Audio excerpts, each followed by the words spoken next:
Sa San Nicolas, Buhangin, Davao City, pasado alauna sa kadlawon. Matod sa pulis, mga batanon nga miyembro sa gang ang responsable. Giingong natripan lang sa mga batanon ng biktima. Ginaimbestigahan na sa Buhangin Police ang insidente aron mailhan niini ang mga suspect.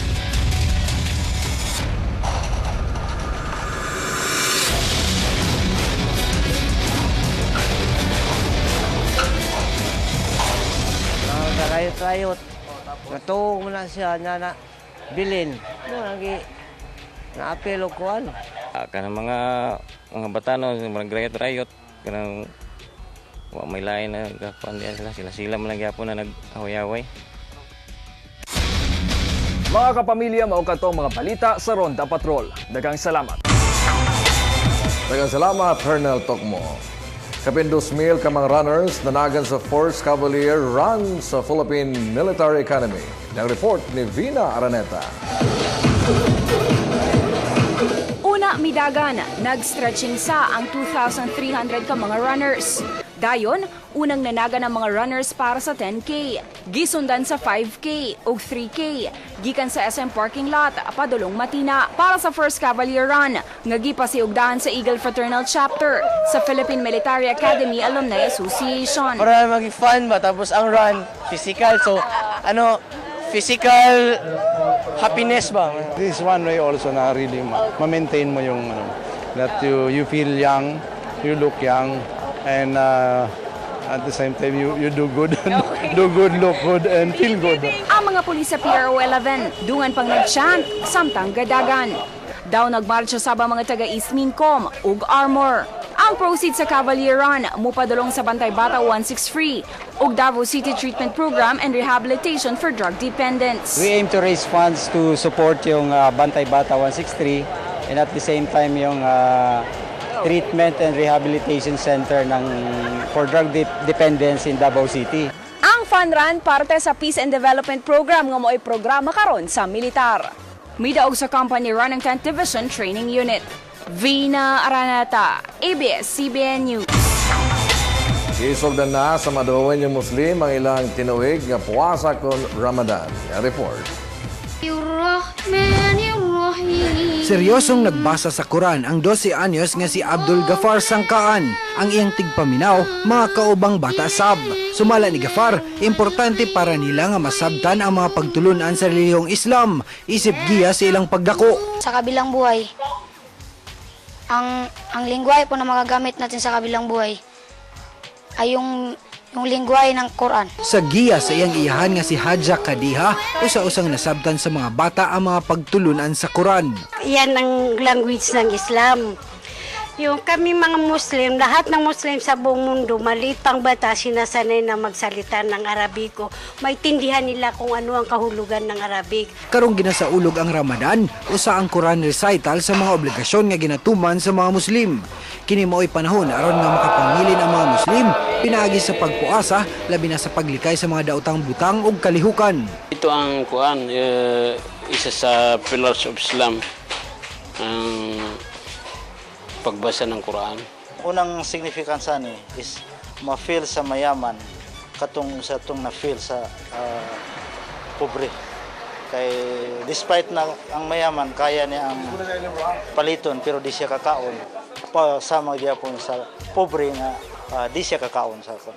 Niadtong Sabado, Hulyo 21, 2012, formal nga nagsugod ang Ramadan ug mahuman kini sulod sa 30 ka adlaw.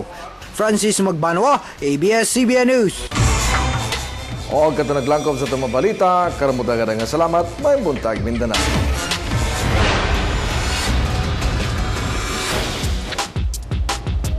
Balik sa maing buntag Mindanao mga kapamilya, good news na nakita og bisita kita sa Combal kay dugang mga classrooms ang gipang tukod dito. Atong Siron. Gisugdan na sa Compostela Valley ang pagbuhat sa 17 ka mga classrooms nga gitabangan pagtukod sa mga kumbalenyo. Ilawom sa kalinga sa kabataan bayanihan sa paaralan program ni Governor Arturo Chungkiuy. Gisugdan kini sa sitio Lumanggang, Barangay Kingking Pantukan sa pagtukod sa bagong unom ka classroom sa Panganason Elementary School nga deklaradong extremely high risk area. Gisugdan sab ang pagdugang sa usa ka classroom sa building sa Manat National High School, Kabadyanan Annex ug ang 2 classroom building sa Coronobe Elementary School sa Maragusan. Lain duha sab ang gisugdan sa Bagongon Elementary School sa Compostela ug ang 2 classroom building sa Banlag Elementary School sa Moncayo. Sa Hulyo 12, ang 2 classroom building sa San Antonio Elementary School sa Laak ug ang 1 classroom building sa Mayaon National High School sa Montevista. Niadtong Hulyo 13, gisugdan sad ang construction sa usa ka classroom building sa Bukana Elementary School sa Mako ug ang 1 classroom building sa Tandawan High School sa New Bataan. Samtang ang himong major repair sa 3 classroom building sugdan karong adlaw sa Gayab Elementary School sa Barangay Libay-Libay sa Mako. Ubos sa KKBSP gipalaptan sa probinsya ang bayanihan system nga pagtukod og mga balay sa Uswag Gawad Kalinga ngadto na sa pagtukod og mga school buildings subay sa maog gihapon nga sistema. Matag adlaw dunay mga volunteer workers sama sa mga empleyado sa Kapitolyo ug mga ginikanan sa mga estudyante nga nagapuli-puli og tabang pagtrabaho sa mga gipangtukod nga school building.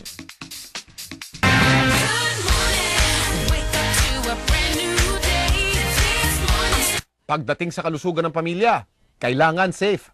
Ang toyo dapat ding suriin.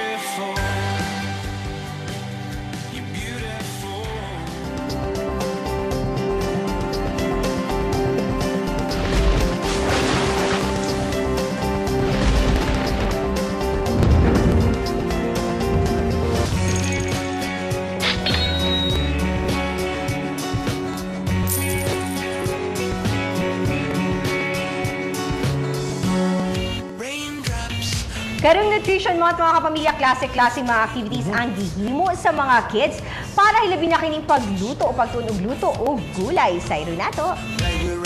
Napuno og poster ug slogan mahitungod sa tamang nutrisyon ang mga classroom sa Lamanan National High School sa Kalinan, Davao City niadtong Biyernes. Usa ang poster ug slogan making contest sa ilang giandam nga activities isip sa iyong pagselebrar sa Nutrition Month. Importante kayo nila bina sa mga bata nga mahibaluan nila ang mga dapat natong kaunon kay aron maiwasan nato ang malnourished. Pinasahi isab ang gilutong ginataang lauoy ni Marvin Hilyado nga contestant sa cooking contest kay iya kining gisulod sa kalabasa. Ang iyang giluto wa say sagol nga karne.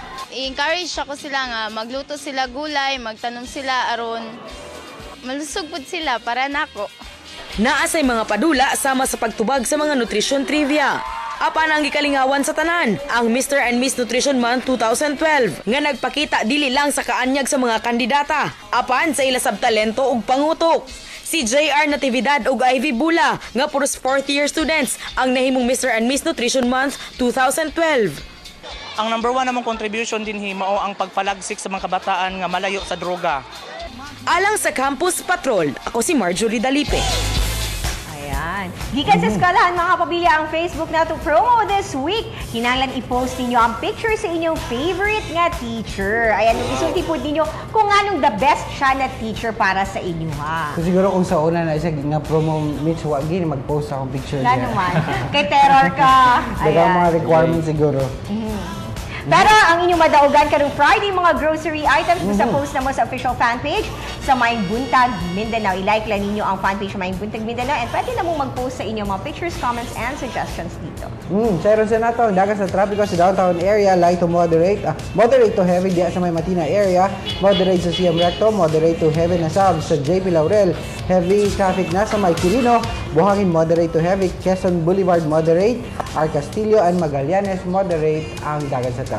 Ayan, and happy viewing ila Daryl Glenn Pasok, Erico Panerio o Lisa Okias gikan kang Dion. O syempre happy birthday sa happy 18th birthday kang Eden May Amores gikan kang Shermaine Hanina og Sunshine. Ayan, nani nag-post sa iyang picture sa iyang favorite teacher. And gusto na ako i-greet og happy birthday si Benzilay Pantenople Gakit karong adlaw.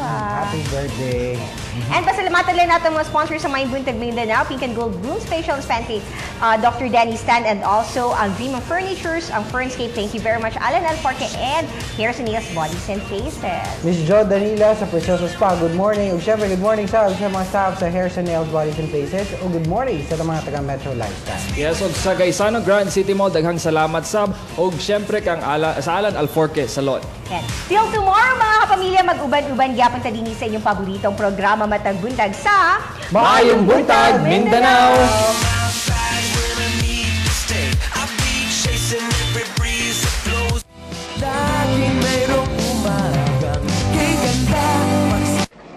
Pre, pitikin mo nga ako.